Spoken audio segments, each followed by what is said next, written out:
Today I am going to read almost the full chapter, chapter 8 of the emotional incest syndrome. I really just couldn't,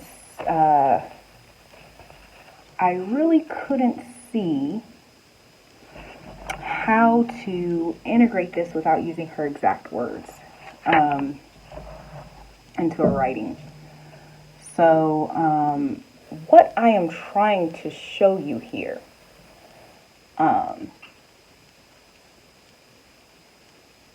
there's a line in my song Mask in which I say, "You are not acknowledging the pain."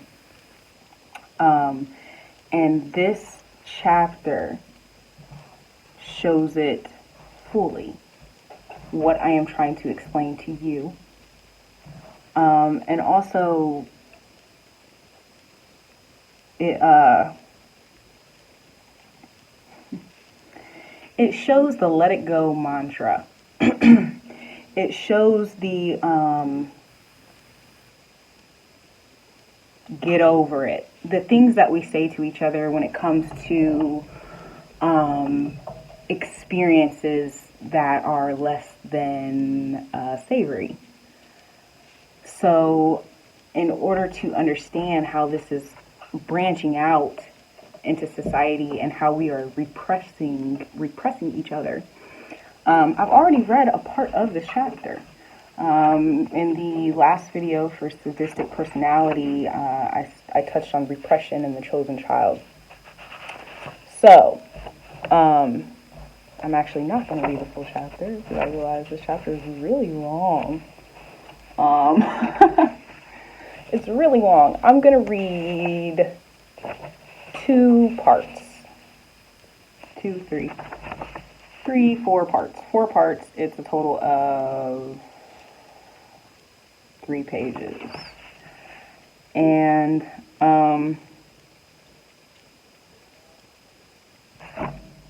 here we go. So the first part that I'm reading is called A Personal Philosophy of Healing. And what I found interesting about this chapter is if you go back to June 2019, well, actually the video I think is July 2019, I actually stated some of these things. And this is before I came to this. So I was on the journey. I knew what I was talking about. I just couldn't, I got it. So, A Personal Philosophy of Healing. Before I go into more detail about the recovery program that comprises part 2 of this book, I want to talk for a moment about the psychology of healing, the mechanism by which people repair the emotional damage of childhood. I want to acquaint you with the theoretical underpinnings of the journey upon which you are about to embark. First, it is my belief, and the belief of many philosophers, theologians, and theoreticians, right? I consider myself a philosopher, life path number 7. I'm here. That human beings are created whole. They are, and perfect. Whole and perfect. Where's all this illness coming from? By this, I mean most of us come equipped with fully functioning bodies, exquisitely powerful brains, and a full complement of emotions. These are innate gifts, a genetic endowment perfected over the millennia, which allows us to move toward our greatest potential. But we are also born needy, vulnerable to emotional injury, and 100% dependent, right? In order to survive and thrive, we need consistent nurturing from loving and reliable caretakers. When our parents fail to respond to our needs, or when they misinterpret our needs, we experience psychological wounding. Tragically, psychological wounding is an inevitable occurrence because there isn't a parent alive who can adequately respond to all of a child's needs all of the time. That's fine. And each and every time a need is not satisfied, there is psychological injury. A child may be lucky and have nurturing and reliable parents, or he may be habitually mistreated and shamed, but to one degree or another, we all go through childhood with unmet needs and struggle most of our adult lives trying to satisfy them. There were many years when I despaired about this bleak state of affairs. It didn't help that my job as a therapist required me to listen to the tales of abuse and neglect day after day. There were times when I drove home from my office consumed with sadness about the fragility of humans. One evening, after a stressful series of counseling sessions, I tried to unwind by watching a wildlife documentary on TV. As I watched, I found myself getting irate at the apparent good fortune of other species. The segment of the film that touched off my anger showed a pregnant black bear growling at her 2-year-old cubs and chasing them up a tree. When the cubs were on the uppermost branches, she ambled off into the bushes, never to see them again. Her instincts were telling her it was time to abandon her fat, capable 2-year-olds so that she could devote herself to her unborn cubs. Eventually, the cubs clambered down from the tree, grunted for a while, and then went about their business of foraging berries. I don't know why I'm having trouble reading. The full moon cycles. The narrator assured the viewing audience that despite the mother bear's inhumane treatment of her cubs, that they were fully capable to cope, seemingly inured to the pain of abandonment. As I watched the interaction between the mother bear and her cubs, I was painfully aware of the marked difference between bears and human beings. A 2-year-old child who is abandoned by a parent won't cry out a few times and then get on with life. He or she is likely to develop a severe neurosis and show up in my office 30 years later wanting help in recovering from a series of failed marriages. Why aren't human beings more resilient? Why are we so frightfully dependent on our caretakers? And why are we dependent for so many years? In my despondent mood, I concluded that either we should be less vulnerable to emotional injury or that we should all be assigned perfect parents. As I look back on that period of my life, I realized that a lot of my anger was about my own suffering. I was railing not only against the human condition, but against my own lot in life. This paragraph right here, when I first heard it, it touched me because this is what she's about to say. I really felt. I felt that. Okay, so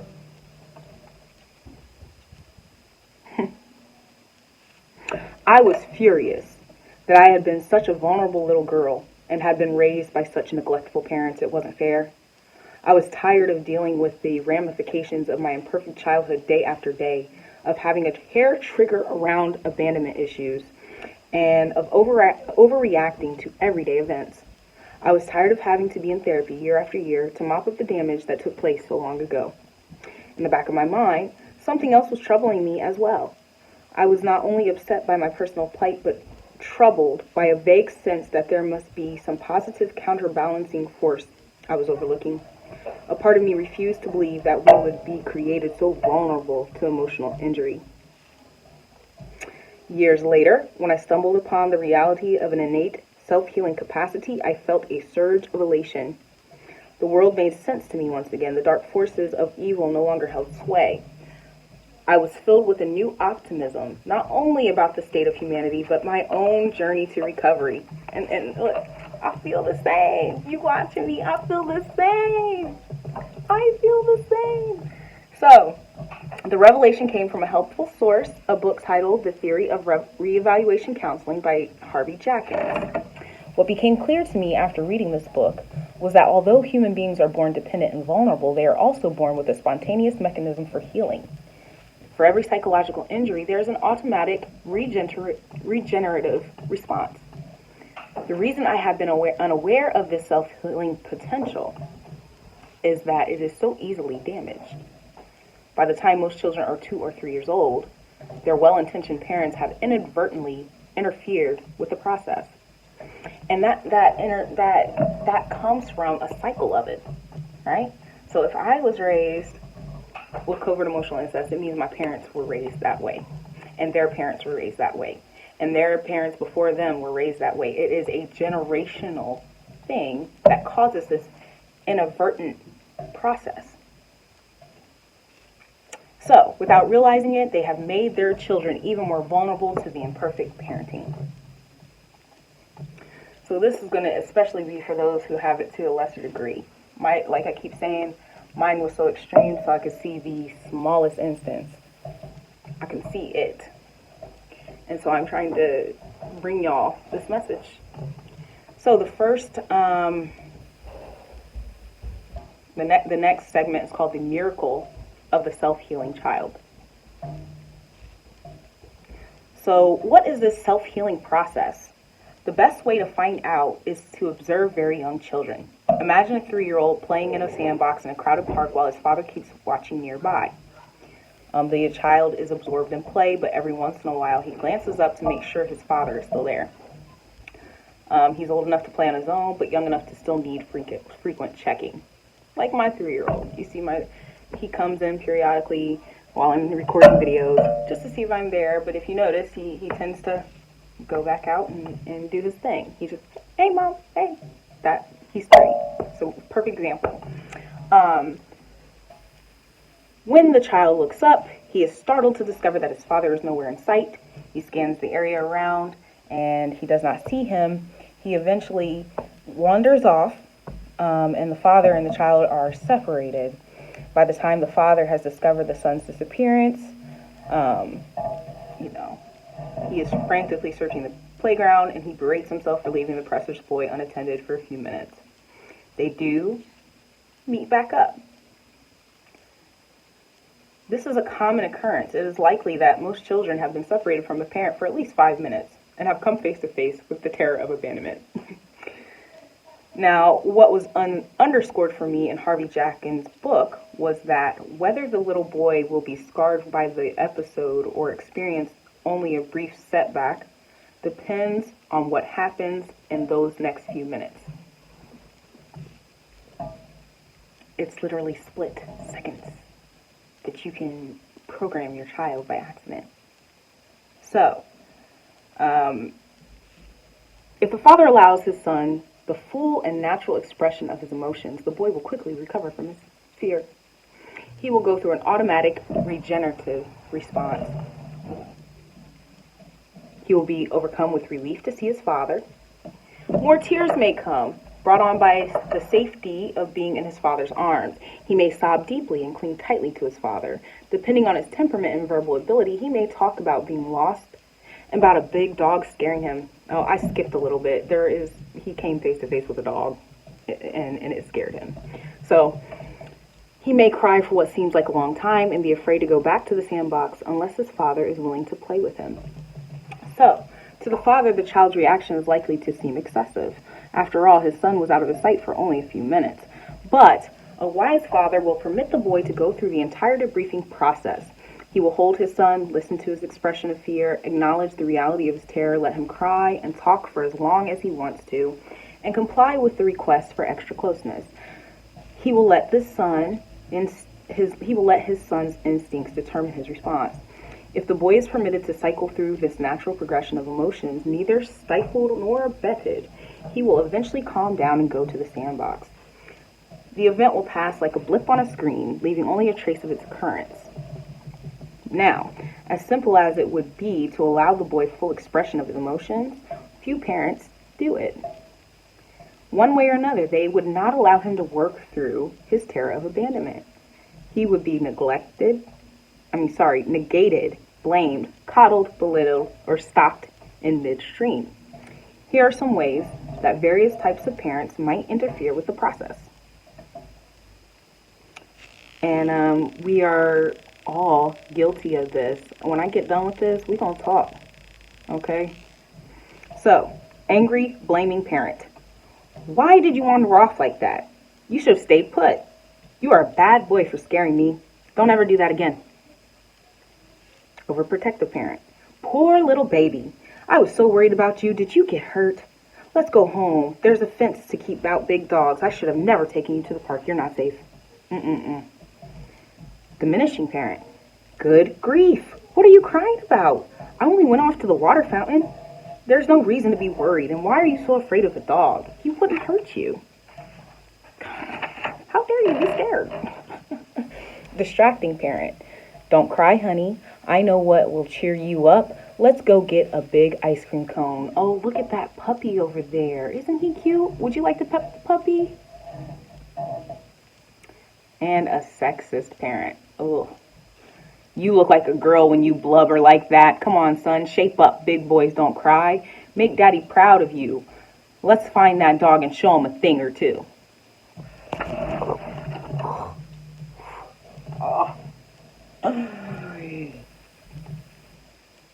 Where do you think this shit comes from? I'm reading it right here. This is the programming that y'all keep speaking of. Here. Oh, diminishing parent. Let it go. Why are you crying? Let it go. What's going on?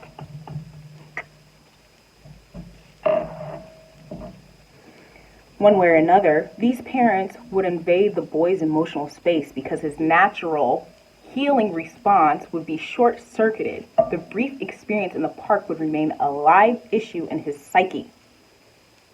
20 years later, 30 years later, 50 years later, there are old folks still acting like this bullshit.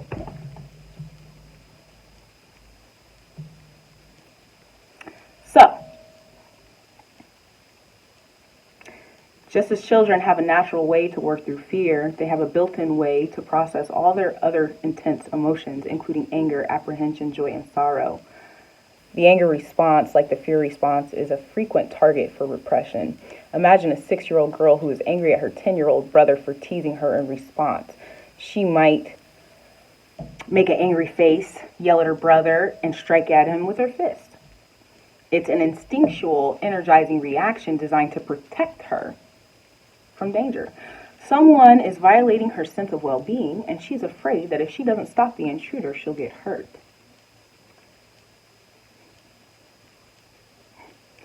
A wise parent would validate the girl's anger, it's infuriating to be teased, and help her find a verbal rather than physical way to express it.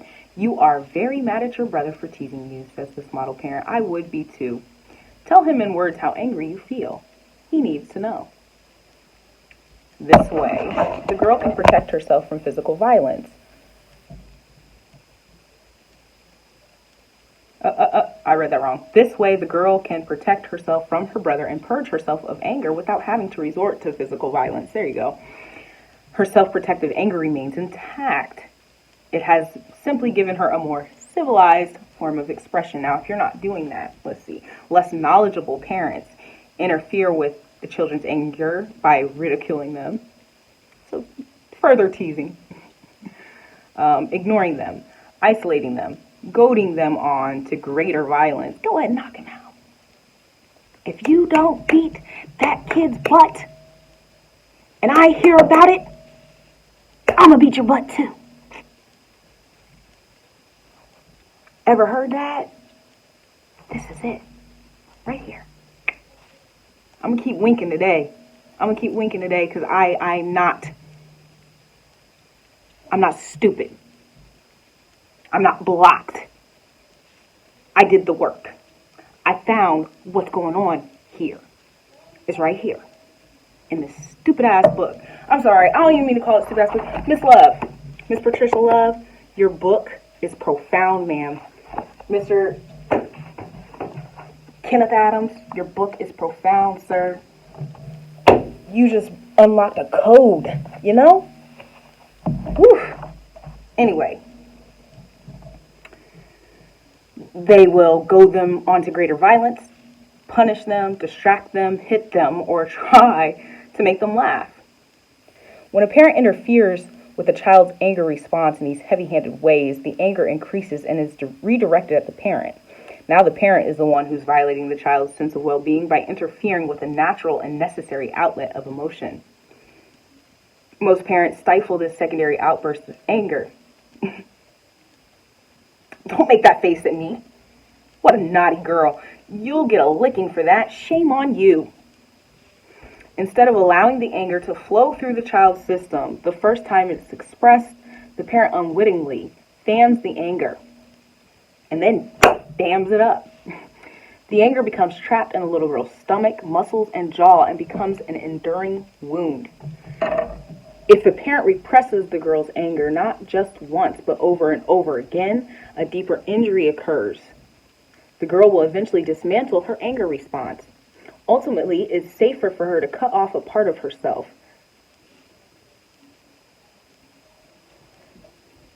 Being then to battle the person on whom her life depends.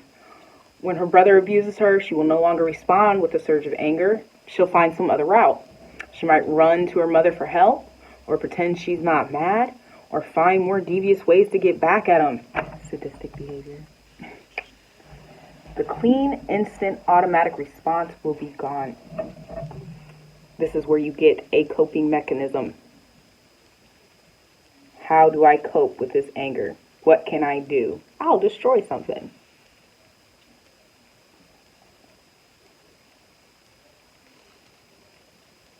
I'm not mad. Hey, didn't that make... No, that doesn't bother me at all, baby. Unbothered. This is unbothered culture, baby. This is unbothered culture. You bothered, though. It's just repressed.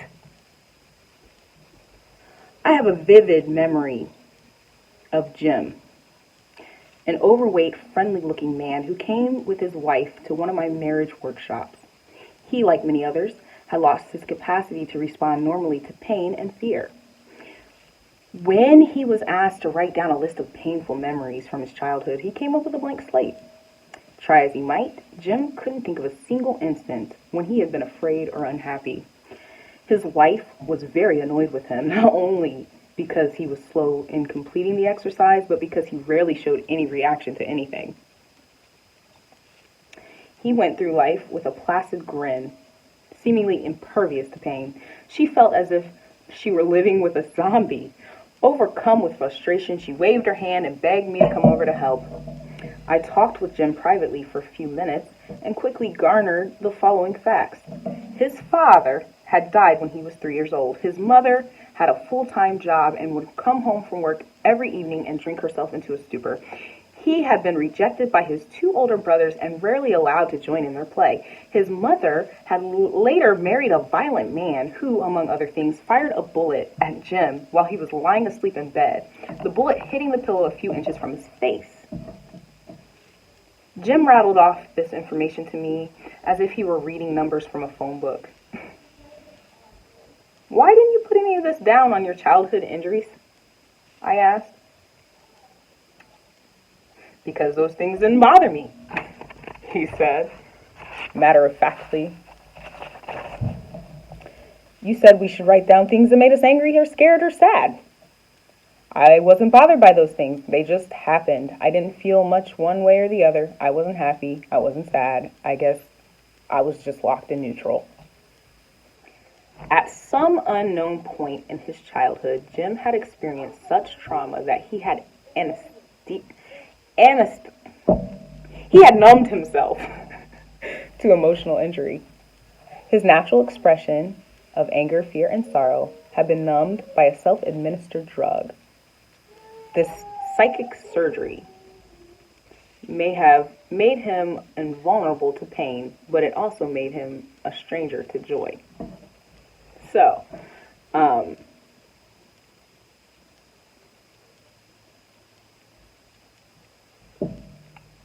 this is where a lot of people are mentally.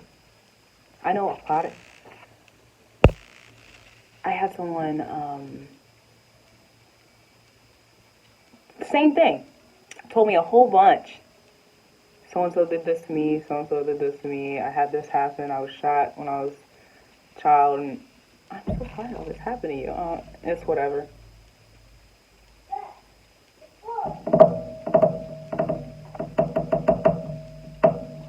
Okay. Repression, ladies and gentlemen. Get over it, ladies and gentlemen. Let it go, ladies and gentlemen. Why are you crying, ladies and gentlemen? This is repression of a child. It is natural to go through certain things and to feel emotions, but we have been, this is actually where one of the big things that they talk about narcissism is forced positivity, fake positivity. Oh my God, you need to be more positive. Oh God, yeah.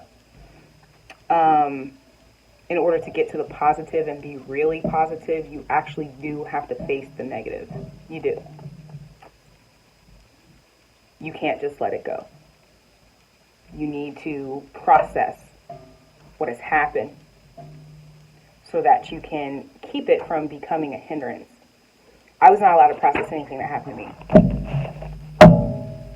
I'm doing that now. A lot of people don't like that. Don't worry about the past. Don't worry about the past. No, I have to process the past in order to have a better future. Because I did not process the past is why I'm in every single thing I'm in today. Every single issue that I'm having today is because I did not get a chance to process. I was repressed. And so are all of you, especially the ones that want to tell me what the fuck to do. You ain't law. I'm going to tell you though, this book, this is a psychiatrist, honey. Went to school, studied, so she could help you and me. Society. You see how I feel hope for humanity. I feel hope for humanity learning this. So do I. I have great hope. I have great faith. If we can start to recognize these things that we do to each other, to our children. You're already doing it to your kid. If you're telling me and I'm an adult, I know you're doing it to your child. Period. Y'all have a great, I won't see you in the next video. The next video is a voiceover. But y'all have a wonderful day. Seriously.